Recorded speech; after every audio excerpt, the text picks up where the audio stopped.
सर्वप्रथम सर्वांना श्री स्वामी समर्थ. उद्या कामिका एकादशी.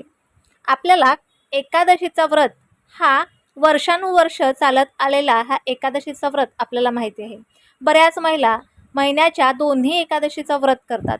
अगदी ही एकादशी ह्या दिवशी भात खाल्ला जात नाही, बाकी फळाहार घेतला जातो. हा उपवास पहिल्या दिवशी करायचा आणि दुसऱ्या दिवशी सोडायचा, म्हणजे जवळजवळ 24 तासांचा हा उपवास असतो. ह्या दिवशी भगवान विष्णूंची आवर्जून सेवा केली जाते आणि आपल्याला माहिती आहे, जिथे भगवान विष्णूंची सेवा केली जाते तिथून माता लक्ष्मी कधीही काढता पाय घेत नाही. तुम्ही जर एकादशीचा व्रत केला असेल किंवा करत असाल तर तुम्हाला त्याचा अनुभव नक्कीच आला असेल. आता आपल्या घरात जर का करणी झालेली असेल, बाधा झालेली असेल किंवा काही इच्छा आहेत, ह्या इच्छा पूर्णच होत नाही आणि त्या इच्छा जर का पूर्ण करून घ्यायच्या असतील तर बघा, उद्याच्या दिवशी आपल्याला असा एक उपाय करायचा आहे, ज्या उपायाने माता लक्ष्मी आणि भगवान विष्णू आपल्यावर प्रसन्न होणार आहेत आणि आपल्याला आपल्या मनातली इच्छा असेल किंवा कुठलंही आपल्या घरावर संकट आलेलं असेल ते संकट दूर करण्याचं काम हे भगवान विष्णू आणि माता लक्ष्मी नक्कीच करणार आहेत. परंतु त्यासाठी कर्म आणि कष्ट खूप महत्त्वाचे आहेत. बघा, कुठलीही इच्छा पूर्ण करायची असेल तरी पण कर्म कष्ट करावे लागतात. कुठलीही बाधा दूर करायची असेल तरीही कर्म कष्ट करावे लागतात.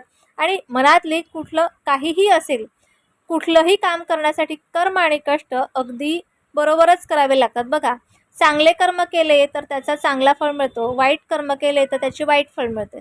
शेवट काय आहे, कामिका म्हणजे काय, काम आपण केलं तर त्याचप्रमाणे आपल्याला त्याचं फळ प्राप्त होत असते. त्यामुळे उद्याची जी एकादशी, उद्याचीच असं नाही तर प्रत्येक एकादशी खूप महत्त्वाची आहे. त्यातनं उद्याची कामिका एकादशी, काम करत राहा आणि भगवंताला हाक मारत राहा.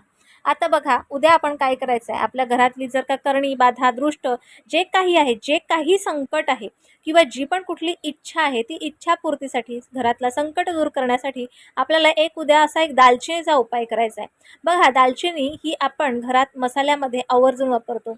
आपण जरी आपल्याला कुठलाही पुलाव करायचा असेल किंवा मसाले घरात कुठले करायचे असतील, छान एखादी भाजी करायची असेल, त्या भाजीतसुद्धा आपण आवर्जून काही प्रमाणात दालचिनीचा वापर करत असतो. आणि त्याचबरोबर दालचिनीचे खूप सारे आपण उपायसुद्धा आपल्या व्हिडिओतनं पाहत असतो. आता त्यातनंच हा एक उपाय सांगते. आपल्याला दालचिनीचे 5 तुकडे घ्यायचे. तुमच्याकडे अख्ख्या दालचिनी असतील आणि तुम्ही घेऊ शकत असाल तरीही घेऊ शकता किंवा तुकडे 5 घेतले तरीही चालेल. काय आहे तर उपाय करण्यासाठी कुठल्याही प्रकारचा आपल्याला जास्त खर्च येणार नाही ह्याची काळजी आपल्या चॅनलद्वारे आपण घेतो. त्यामुळे अख्ख्या दालचिनी नसतील तर तुकडे घेतले तरीही चालेल, परंतु तुकडे अगदी थोडेसे मोठे असावे. का ते पुढे सांगते.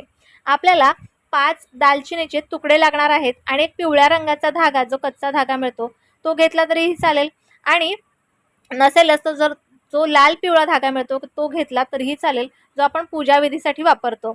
आता आपल्याला एक लाल रंगाचा स्केच पेन किंवा हिरव्या रंगाचा स्केच पेन असेल तरीही चालेल किंवा ग्लिटर असेल तरीही चालेल, मार्कर असेल तरीही चालेल. आता हे घ्यायचं आहे आणि आपल्याला आपल्या देवघराच्या समोर बसायचं आहे. देवघराच्या समोर बसून आपल्याला आपण ज्या काही दालचिनी घेतलेल्या आहेत त्या दालचिनीच्या प्रत्येक तुकड्यावर 15 हा अंक लिहायचा आहे. मग तुम्ही मराठीत लिहू शकता, इंग्लिशमध्ये लिहू शकता, जी तुमची भाषा आहे त्या भाषेतनं तुम्ही हा 15 हा अंक लिहा. त्यानंतर पिवळ्या रंगाचा जो धागा घेतलेला आहे, हे 5 तुकडे तुम्हाला एकत्र बांधायचे आहेत आणि भगवान विष्णूंच्या चरणावर अर्पण करायचे आहेत. त्यानंतर आपल्याला एक स्तोत्र म्हणायचं आहे. आपल्याला एक विष्णू सहस्त्रनाम म्हणायचं आहे एक वेळेला. नाहीच तुम्हाला म्हणता येत असेल तर यूट्यूबवर लावलं तरीही चालेल. आणि लक्ष्मी स्तोत्र न विसरता लक्ष्मी स्तोत्रसुद्धा तुम्हाला म्हणायचं आहे. हे 2 तुम्हाला स्तोत्र म्हणायचे आहेत बघा. आणि त्यानंतर तुम्ही प्रार्थना करायची काय, की तुम्ही हा उपाय कशासाठी करता, तुम्हाला तुमच्या घरात करणी झाले का, बाधा झाले का, किंवा तुमची कुठली इच्छा आहे का त्यासाठी केलाय का, तर ती तशी तुम्ही प्रार्थना करा.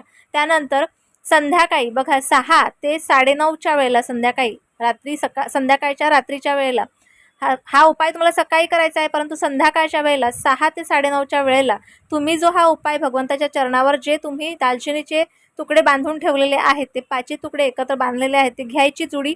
आणि त्यानंतर आपल्या वेस्टला, घराच्या वेस्टला जर का जागा असेल कुठे, ती सुरक्षित जागा असेल, तिथे तुम्हाला ही व्यवस्थितपणे ठेवायची आहे. आणि बघा, तुम्हाला महिन्यातून 2 महिन्यातून वाटलं की पुन्हा तुम्ही उपाय करायचा आहे, तुम्ही करू शकता.